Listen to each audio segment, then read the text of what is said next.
Paz e graça para você ligado no nosso blog. Muito bom ter você aí com a gente. Conto com as suas orações, com as suas críticas, com as suas sugestões de temas, de assuntos que você quer que eu aborde aqui, com as suas observações. Eu sei que eu demoro para escrever e nem dá para responder para todo mundo no blog ou no YouTube, mas eu leio todas as observações feitas lá, viu? Fique tranquilo, tranquilo. O assunto de hoje é Santa Ceia do Senhor. Muita gente tem me escrito por conta de dúvidas suscitadas aí pelos vídeos que circulam na internet sobre o assunto. São muitos, são vários, né? Eu vi alguns, inclusive eu tenho um vídeo sobre como você deve escolher criteriosamente o que você assiste na internet ou as ideias que você assimila que circulam na internet. Então assista lá também esse vídeo, tá bom? Lobos Vorazes é o nome dele. Bem, a questão da Santa Ceia, alguém me disse, ou escreveu, né, que a gente dizendo que nós praticamos errado porque estamos matando o Senhor Jesus toda vez que participamos da Santa Ceia.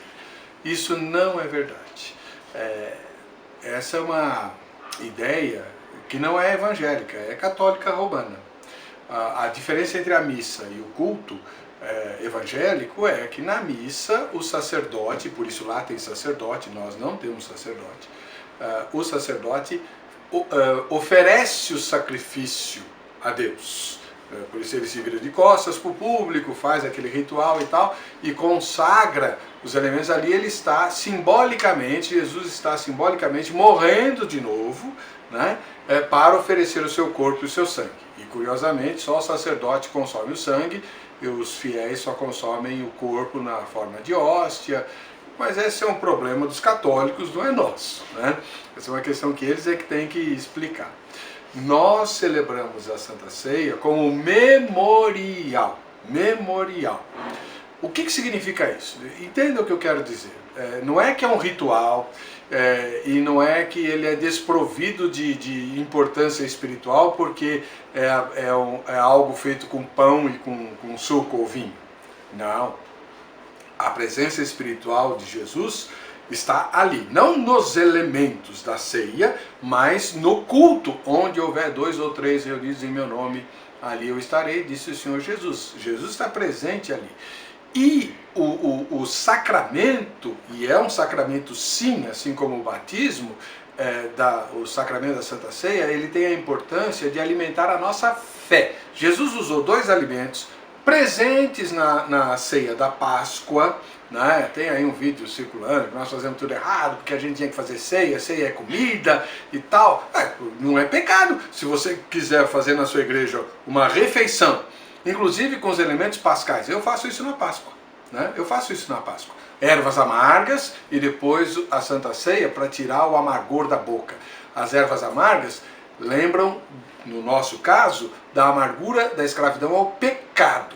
Quem é que nos libertou da escravidão ao pecado, da condenação, da amargura da morte eterna? O sacrifício de Jesus. Então a gente vem em jejum no dia de Páscoa, no domingo de Páscoa, come as ervas amargas, numa ministração do culto, relembrando a nossa vida de escravidão ao pecado, e aí o sacrifício de Jesus, o pão e o vinho. Eu uso um pão sírio, né, e o suco de uva ou vinho, para tirar aquele gosto amargo da boca, como Jesus faz na salvação. Então veja, a Santa Ceia, ela é constituída de pão e de vinho, né, os símbolos que Jesus usou e que ele disse: comei dele todos, fazer isso em memória de mim. Quando fala do cálice, bebei dele todos, fazer isso em memória de mim. Então é para comer sim o pão e beber sim o cálice. Não é essa história de, Jesus ensinou a repartir. Tem um vídeo que fala disso também. Não, Jesus ensina a repartir em outros textos. Nesse texto, ele ensina que o corpo dele foi partido por amor de nós, para que nós nos lembremos, para que nós comamos a memória, ou seja, para que fique bem viva na nossa mente racional que o sacrifício que nos traz a paz foi realizado por Jesus, conforme diz Isaías 53, e esse sacrifício assimilado por nós, da mesma maneira como nós assimilamos o pão e assimilamos o vinho, esse sacrifício assimilado por nós por meio da fé sustenta a nossa própria fé.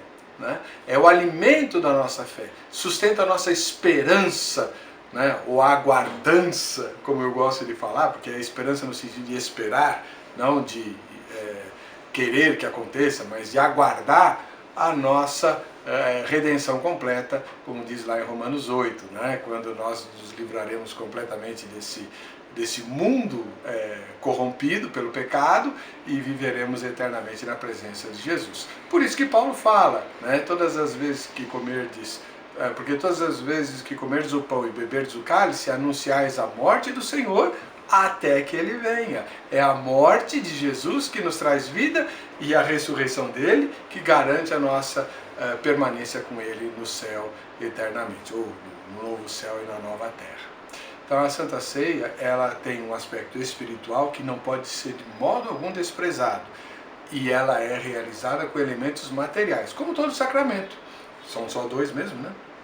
O sacramento do batismo é feito com água, que é um elemento material, mas que tem um simbolismo, que não é só símbolo, mas é uma realidade espiritual por trás desse simbolismo, que é justamente a lavagem, a conversão, o novo nascimento, a morte para o pecado. Por isso que o batismo por imersão é muito mais rico do que por aspersão, que a minha denominação pratica.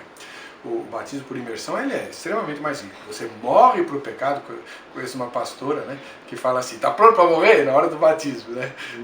Aí a pessoa: estou. Então morra para o mundo, morra para si mesmo e ressuscite para andar em novidade de vida. É linda essa frase, é realmente muito bonito. Então o sacramento do batismo é feito com água, que é material, mas com uma representação, com uma realidade espiritual por trás dele que é insofismável. Assim também é a Santa Ceia. Pão e vinho, materiais, comestíveis, que se revestem de uma realidade espiritual que alimenta e sustenta a nossa fé, assim como o pão e o vinho sustentam o nosso corpo material. Todas as dúvidas sobre qualquer questão bíblica, você deve dirimir com o seu pastor, com a sua pastora. Assista ao vídeo que eu trato do assunto dos lobos vorazes e você vai ver mais a respeito disso. E se ficou alguma coisa, pode me escrever, terei prazer em responder. Um ósculo santo, Deus abençoe.